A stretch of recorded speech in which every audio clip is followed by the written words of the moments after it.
There are some ace pilots in the skies over Battlefield 6's maps, but there are also some jokers out there that look a bit like this. Jets and helicopters are some of the most powerful vehicles in the game when they're in the right hands, but learning how to fly on the fly is typically a short-lived experience. We found a few ways to not only get used to the basics of flight, but also practice your vehicle skills in custom maps and modes against moving targets. Here's how to fly jets and helicopters in Battlefield 6. Now, by no means am I an expert when it comes to air vehicles in Battlefield. This guide is intended for people who are trying their hand at flight for the first time, or are looking for ways to start improving their skills.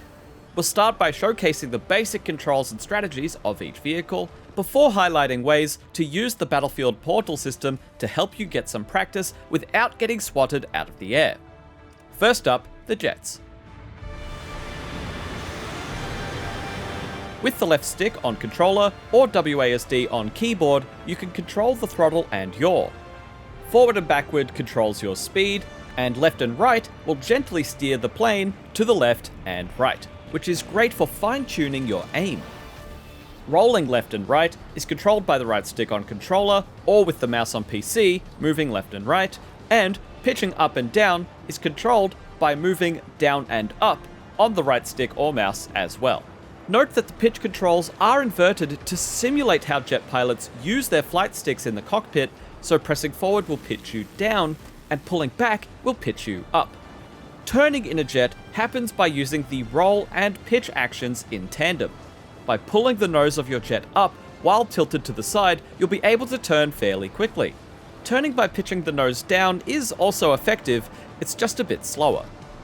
Jets have an afterburner that can be triggered while opening up the throttle, and they have some combination of weapons consisting of a cannon, air-to-surface missiles, and precision bombs. Their loadouts are unable to be altered by the player, and are entirely determined by which map you are on, and which vehicle you are using. There are two types of jets, the attack jet and the fighter jet. The attack jet is best used for attacking enemies on the ground thanks to its air-to-surface lock-on missiles, although it can deal with air-to-air combat as well. The fighter jet, on the other hand, is specialized at attacking other air vehicles, at the cost of having limited air-to-ground combat capabilities. Now let's discuss the fundamentals of helicopter flight. Starting again with the controls, the left stick or WASD will control your elevation and yaw controls. Forward and backward controls your ascent and descent, and left and right will spin your chopper in place to the left and right. Pitching forward and backward works the same as before, where pressing up and down on the right stick will pitch you down or up, as will moving forward and back with the mouse. Pressing left and right on the right stick, or left and right with the mouse, pitches your helicopter sideways, which is useful in situations where you need to be evasive, but it's also a very quick way to crash your chopper if you don't know what you're doing. To accelerate and move forward with the chopper, you have to point the nose of the vehicle towards the ground so that the propellers start pushing you forwards, instead of just up. Tilting your helicopter will always result in losing some altitude. The steeper the pitch, the faster you'll fall, so you need to compensate for this descent by ascending at the same time. To slow down, you can pitch backwards to counteract your forward momentum, or spin with your controls to do a 180. Keep in mind that you have to work with this slow acceleration and deceleration time in combat, so it can be best to line up your targets from far away before flying overhead, and then keeping that momentum until you're past any nearby danger before turning around and lining up for another sweep. There are two types of helicopters, the attack helicopter and the transport helicopter. The attack helicopter has loadouts that can be customized by the player, while the transport heli is a locked platform. If you're flying the attack chopper, you'll want to focus on dishing out damage and staying mobile. And in the transport helicopter, you need to focus on providing steady flight for your gunners and passengers, while still remaining mobile to keep from endangering your whole crew. One key thing to know as a beginner helicopter pilot is that there is an assist mode that you can enable in the settings. Under gameplay, in the vehicle subheading is the helicopter control assists option. This makes it so that the helicopter is consistently able to hover at a set altitude, which changes the controls of the helicopter to work more simply, where you simply look in a direction to change where your helicopter is facing, and move in a direction with your normal movement inputs. Once you've got those fundamentals down, start trying to implement these next steps. Because the jets fly so fast, you need to get some distance from your targets so that when you come back around to fire at them, you have the time and space to line up your shots. To do this, you want to fly away from the action for 5 or 10 seconds, then turn around and start lining things up. Once you're close enough that you've got your aim dialed in, you want to let loose while pointed at your target, until the enemy is either defeated or you need to pull up to avoid hitting the environment or another vehicle. Keep in mind as well that the floating circle in the cockpit view is a predicted location for where your bullets will be traveling while you're turning, which you can use to help you lead your shots. All air vehicles come with flares by default that you can use to scramble a target lock from the enemy team. They recharge, but more slowly than vehicles and infantry can load another rocket, so consider getting some distance from your current location when you get tagged, and make the best use of each flare by waiting for the indicator to say incoming before pressing the button. Aside from having an engineer repair you from the passenger seat while flying a transport chopper, both helicopters having an emergency repair option, and getting health back over time if you avoid taking damage for a while, there aren't many ways to repair your vehicle mid-flight. That is, unless you fly your vehicle over your team's airstrip. This will instantly repair a portion of your health, and if you land here, it will continue to regenerate. Your ammo will also be replenished by doing this too. Consider your runway as your home base, and integrate it into your flight paths for when you start taking damage so that you're always topped up.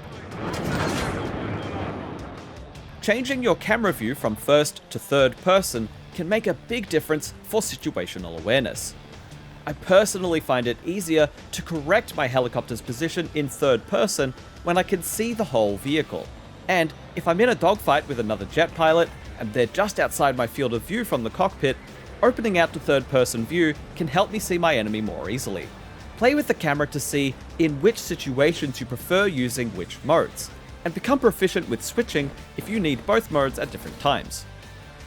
In the same vein of changing the camera, it can also help to use the Freelook Camera.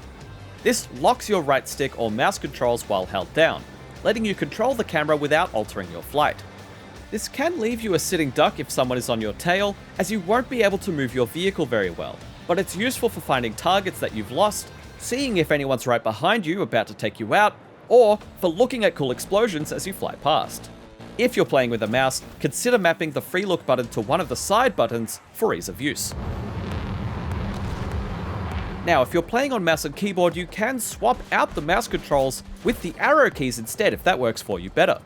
They map to each other one-to-one, and then the fire key by default is mapped to right control, just beside the arrow keys.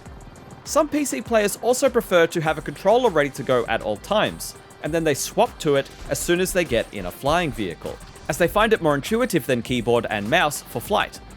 Give it a try and see what works best. Of course, you can go a step further and swap out your keyboard for a dedicated flight stick and throttle situation, but that's well beyond the scope of this video for today. As a general rule of thumb, the enemy is going to have more anti-air presence in their half of the map near their spawn than near your spawn. Of course, this varies depending on infantry loadouts and how far you or the enemy team has pushed the objective, but this half-half principle is important to keep in mind as a pilot. It could be safer to stay close to your team and support them from above or behind, so as not to expose yourself to the enemy's assault. This will also keep you closer to your runway for repairs. One of the most agile maneuvers you can pull off in a helicopter is this quick 180-degree turn. By both spinning and pitching in the same direction at once, you'll be able to do this quick descend turn. It drops your elevation very sharply, so only use this if you've got some height already. But because of this elevation drop, it also accelerates your vehicle very quickly. So it's great for going back the way you came in a hurry if you need to travel some distance. Both of these flying vehicle types are very finicky to control, so you'll want to get some hands-on time with both in order to get familiar with them. And while I would just say, jump into a match to get this experience, the average multiplayer lobby is a very hostile place for new pilots. So, let's explore some ways to get to grips with the fundamentals without being harassed. Thanks to Battlefield 6's Portal mode, players can create custom servers with custom rules, and people have already started making practice maps to help fledgling pilots. Sometimes the server capacity will be full, in which case you may need to try again in a minute or opt out to find an already existing server that's out there. But this issue can be more or less impactful depending on what time of day you're playing. The game is pretty new at the moment and the toolkit is quite robust, so I expect we'll see some more tailor-made and helpful training servers in the future. If you want to try your hand at creating your own custom rule sets for practice yourself, you can go to portal.battlefield.com in your browser to start creating your own experiences. For now, here are some Portal ID numbers that you can search for that we found helpful. Free flying is a bit rough around the edges, but very easy to use. You spawn in a field surrounded by jets and helicopters, and you can take your pick for what to fly. Use this map when you're just starting out and want to practice the very fundamentals of each vehicle. There's capacity for other players in this mode, but we found it's very useful as a beginner's solo experience due to the small number of bots on the enemy team that make for easygoing target practice. And if you don't want to even think about enemies, they won't venture to your side of the map, so you can stay near home base to just focus on you. If you're hosting the server yourself, just reset the server in the admin controls once you run out of vehicles near spawn to go again. Ace Pursuit was made by the Battlefield team as a Portal showcase, and acts as a multiplayer free-for-all checkpoint race for jets. Whether you're playing with friends or solo, it's a great way to get used to the controls of a jet if you're just getting started, but in a different context than in open combat. This final map suggestion is more of a simulated multiplayer match than anything else, so it's a great next step if you're starting to feel like you've got the basics under your belt, or if you want a bit more challenge and activity in your training.